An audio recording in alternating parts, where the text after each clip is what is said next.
Uy, ano yan? Parehas kayong tatlo. Hindi naman pagkain yan eh.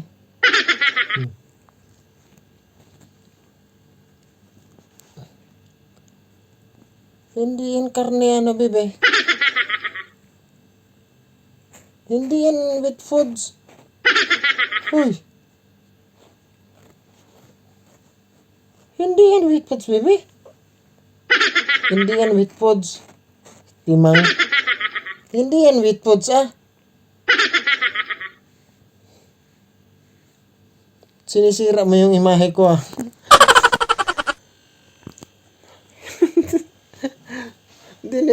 Dilaan yung unan, tsaka ano yung higaan. Lagi ka. Para kasi digi, ah. Huy. Oh, kita mo na. Bebe, hindi yan foods. Bebe, nagkain na kayo, ah. May dried foods pa kayo doon.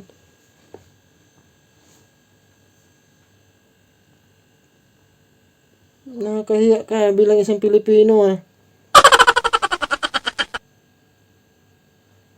Busog ka na. Ako si Dora.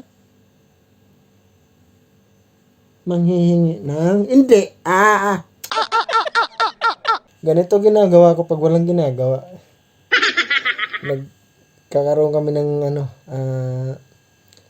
conference sa mga pusa ko.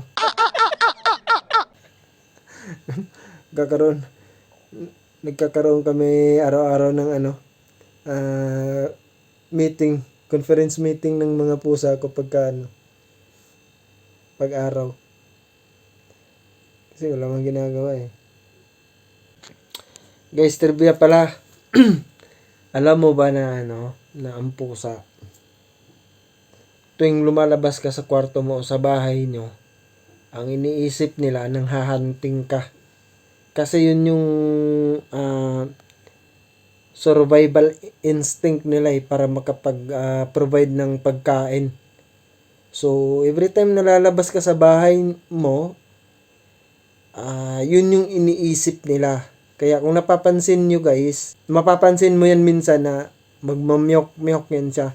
Baga parang binabati ka nila na maligayang pagdating at congratulations. Parang kinukongrats ka nila na nakabalik ka ng maayos. Kasi iniisip nila nang hahanting ka ng pagkain. Yun yung nila nasa isipan. Hindi naman ako sure dun guys kasi di ko pa nakakausap yung pinuno ng pusa eh.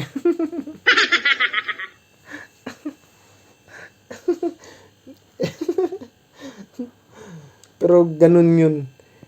Mapapansin mo na para silang aso na pagdating mo nagwawig yung nila,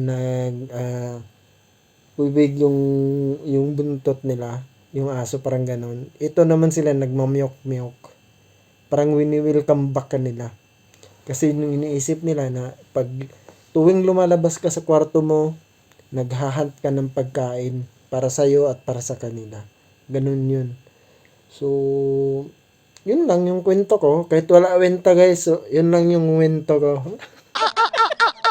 Ma'am and sir, pakisuporta na lang din po sa page ko, sa channel ko, sa Porbida Dudong sa Lokong Angler FB page, tapos Lokong Angler sa YouTube channel natin.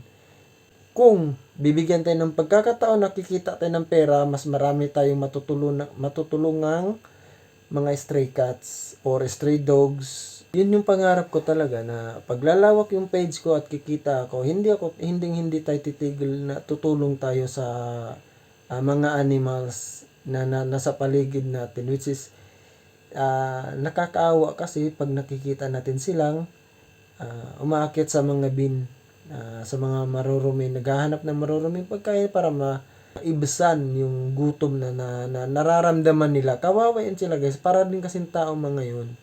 So, ang pinag-iba lang sa atin, tayong mga tao is, tayo ang pinakamatalinong nilalang na nilikha ng Diyos. Sila nga lang hindi makapagsalita at hindi makapaghanap ng trabaho. At tayo naman ang tutulong sa kanila at pupuna sa mga kulang sa kanila. So, tulungan natin sila, huwag tayong magiging pabaya. Mahalin natin yung mga stray cats or stray dogs or kahit anong animals, guys. So, ito si Lokong Angler. Hanggang dito lang muna. Sa hindi pa nakapag-subscribe, paki-subscribe ng Lokong Angler YouTube channel. Porbida Dudong at Lokong Angler FB page natin. Maraming salamat, guys. Meow meow sa lahat.